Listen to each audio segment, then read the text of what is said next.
नमस्कार दोस्तों, UP triple SC से मुख्य सेविका भर्ती में अभी तक कितने अभ्यर्थियों ने डीवी स्किप किया?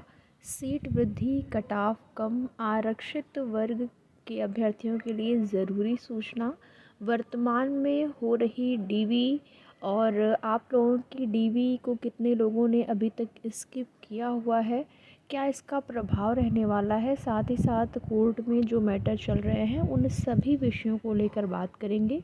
तो वीडियो में लास्ट तक बने रहें। एक छोटा सा निवेदन आप सभी से, अगर चैनल पर नए हैं तो चैनल को सब्सक्राइब करके वीडियो पसंद आए तो लाइक शेयर भी ज़रूर करें।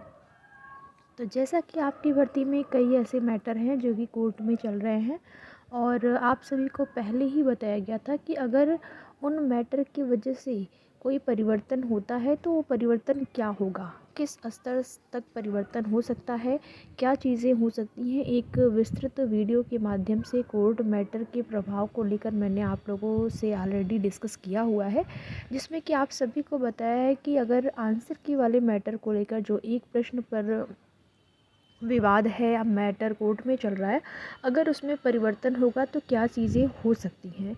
और मैंने ये भी बताया कि जो अभ्यर्थी शामिल हैं भर्ती में, जिनका डीवी के लिए सिलेक्शन हो गया है, वो डीवी से बाहर, वो तो आपका जब फाइनल कट ऑफ बनेगा तो उस टाइम फाइनल कट ऑफ में तो जाहिर सी बात है कि जितने अभ्यर्थी हैं सबका नहीं हो पाएगा, जितनी सीटें हैं उतने ही अभ्यर्थियों का चयन होगा। लेकिन यहाँ पर जो आपका एक प्रश्न को लेकर विवाद है, उसमें अगर बदलाव होता है तो मैंने सारी स्थिति आप सभी को स्पष्ट करी है कि उसमें नए अभ्यर्थी जुड़ सकते हैं, लेकिन जो अभ्यर्थी पहले से हैं वो बाहर नहीं होंगे। तो इस चीज़ को लेकर बिल्कुल भी आपके मन में डाउट नहीं होना चाहिए कि आप बाहर होंगे। बाहर आप या फिर कोई भी अभ्यर्थी बाहर कब होगा, जब फाइनल मेरिट लिस्ट बनेगी। इस एक प्रश्न में बदलाव से कुछ अभ्यर्थी भर्ती में शामिल हो सकते हैं, लेकिन कोई बाहर नहीं होगा। तो उम्मीद करते हैं कि आपको चीज़ें स्पष्ट हो गई होंगी। अब आगे बात करेंगे डीवी स्किप को लेकर कि क्या प्रभाव हो सकता है और डीवी स्किप हो रहे हैं कि नहीं। तो आप सभी को बता दें कि पर डे तो नहीं कह सकते हैं, लेकिन 20-20 में जो है डीवी स्किप हो रही है। 2-4, 2-3, 1-2 ऐसे ऐसे, कभी कभी एक भी नहीं।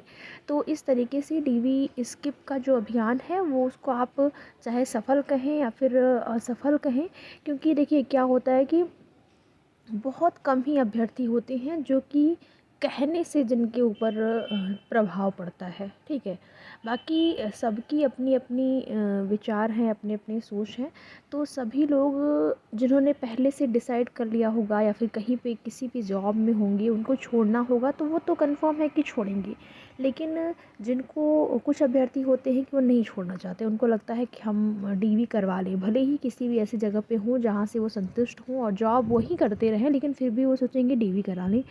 तो इसमें से बहुत सारे अभ्यर्थी ऐसे होते हैं जिस पर कि आप भले कितना ही कहिए कि आप डीवी स्किप करें, जिनका हो गया है चयन स्किप करें, लेकिन सब पर उसका प्रभाव नहीं पड़ता है। आप मान के चलिए कि लगभग उसमें से 25% अभ्यर्थी ही होते हैं जिस पर प्रभाव पड़ता है इन बातों का। और प्रभाव पड़ा भी, और इसका परिणाम ये है कि डीवी स्किप हो रहे हैं। फाइनल डे के दिन अब देखना ये होता है, क्योंकि देखिए अब जो स्किप कर रहा है डीवी, उसमें सब लोग तो बताते नहीं कि हम डीवी छोड़ रहे हैं। लेकिन हाँ, जब जो आपकी डीवी का प्रोसेस चल रहा है उसमें जो बहनें डीवी कराने जाती हैं तो उनके द्वारा बताया जाता है कि आज जो है इतने लोगों ने डीवी नहीं कराया, फिर इतने लोगों ने, जो इतने लोग अब्सेंट रहे, तो उससे ये अनुमान निकाला जा रहा है कि डीवी बिल्कुल स्किप हो रही है। अब वो आखिरी दिन देखना होता है कि आखिरी दिन उनमें से कितने अभ्यर्थी आके डीवी अपना कराते हैं। क्योंकि एक कमेंट आया हुआ था हमारे यहाँ कि एक बहन थी, उनको जाने में, उनकी ट्रेन लेट थी तो उनको लेट हो गया, जाने में, पहुँचने में लेट हो गया, इस वजह से उनकी डीवी जो है छूट गई थी। तो ऐसे केस तो बहुत कम आपको देखने को मिलेंगे, 2-4 या फिर बहुत ज़्यादा मान लीजिए 10-12। नहीं तो ऐसा, क्योंकि इस टाइम क्या है कि थोड़ा सा मौसम वो है तो ट्रेन वगैरह लेट हो रही हैं, तो बहुत सारी बहनें हैं पहले ही पहुंच जाती हैं वो कि पहले ही उनका वो एक दिन पहले ही पहुंच जाएंगे कि ऐसा ना हो कि डिले की वजह से या फिर ट्रेन लेट होने की वजह से उनकी डीवी छूट जाए। तो एक कमेंट आया हुआ था, उन्होंने पूछा था, मैंने उनको बता दिया कि लास्ट दिन आपका जब डीवी होगा तो आप जाके सेकेंड शिफ्ट में डीवी करा सकते हैं, ये अवसर आप लोगों को दिया गया है यहाँ पर। तो सीट वृद्धि को लेकर यहाँ पर आप सभी देख रहे होंगे, मैंने थंबनेल में लिखा हुआ है। तो सीट वृद्धि का वही है, 26 जो आपकी सीटें हैं जिसको लेकर मैटर चल रहा है। अभी उस पर कुछ भी फाइनल डिसीज़न नहीं आया है। और अगर उसमें सीट वृद्धि यानी कि 26 सीटें आपको अगर मिल जाती हैं तो उस स्थिति में आपकी कट ऑफ गिरेगी। अगर 26 सीटें जुड़ जाती हैं तो लगभग 400 से 500 अभ्यर्थी और भी बुलाए जा सकते हैं डीवी में, तो कट ऑफ आपकी कुछ यहाँ पर गिरेगी। और यहाँ पर थंबनेल में आप सभी देख पा रहे होंगे आरक्षित अभ्यर्थियों के लिए ज़रूरी सूचना क्या है।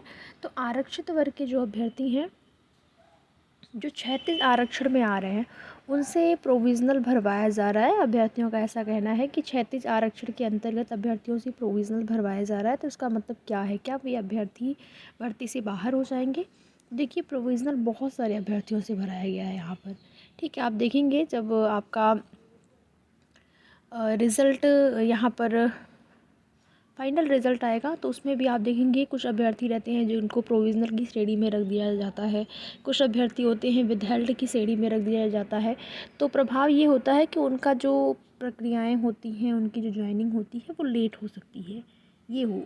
इसकी संभावना ज़्यादा रहती है कि उनकी जॉइनिंग लेट होगी। तो यहाँ पर प्रोविज़नल का मतलब ये बिल्कुल नहीं है कि आप भर्ती से बाहर हैं, क्षैतिज आरक्षण के अंतर्गत आप आते हैं तो। और क्षैतिज आरक्षण का जो रूल है आपके नोटिफिकेशन में दिया गया है उसके अंतर्गत जो भी अभ्यर्थी आएंगे उस रूल के अंतर्गत अगर आप आते हैं तो आपको कोई बाहर नहीं कर सकता है, बशर्ते आपका जो डॉक्यूमेंट वेरिफिकेशन है सही से हो गया हो, डीवी में कोई कमी नहीं रही हो, सारे अंक पत्र प्रमाण पत्र सब आपके सही रहे हों, सही पाए गए हों। और साथ ही साथ आप कट ऑफ के अंतर्गत जिस भी श्रेणी की कट ऑफ जिस भी श्रेणी में आप आते हैं उस कट ऑफ के अंतर्गत आते हैं तो आपको कोई बाहर नहीं कर सकता है। प्रोविज़नल केवल ये लोग भरवा लेते हैं, कुछ भी इन लोगों को डाउट लगता है, थोड़ी सी भी कुछ लगता है इन लोगों को तो उस स्थिति में ये लोग प्रोविज़नल भरवा लेते हैं और बाद में उसको लेकर फिर से जो है उसको चेक करते हैं। उसके बाद आपका जो फाइनल रिज़ल्ट है वो जारी होता है। तो उम्मीद करते हैं कि आपको चीज़ें स्पष्ट हो गई होंगी। बाकी आगे की आपकी भर्ती संबंधित जो भी ज़रूरी और महत्वपूर्ण सूचना होगी आप सभी को उसकी जानकारी समय समय पर इस चैनल के माध्यम से दी जाएगी।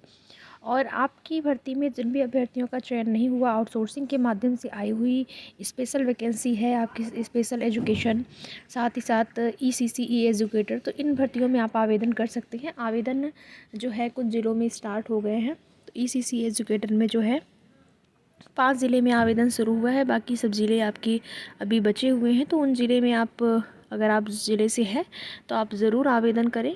अगर आपका इस भर्ती में नहीं हो पाया है, अब कोई भी जॉब अगर आप कर सकते हैं तो उस स्थिति में आप आवेदन कर सकते हैं। विशेष योग्यता में आपका स्नातक में होम साइंस सब्जेक्ट कंपलसरी है, वही मांगा गया है, विशेष योग्यता है। तो उसके अंतर्गत आने वाले अभ्यर्थी नोटिफिकेशन के अकॉर्डिंग अपना आवेदन कर सकते हैं।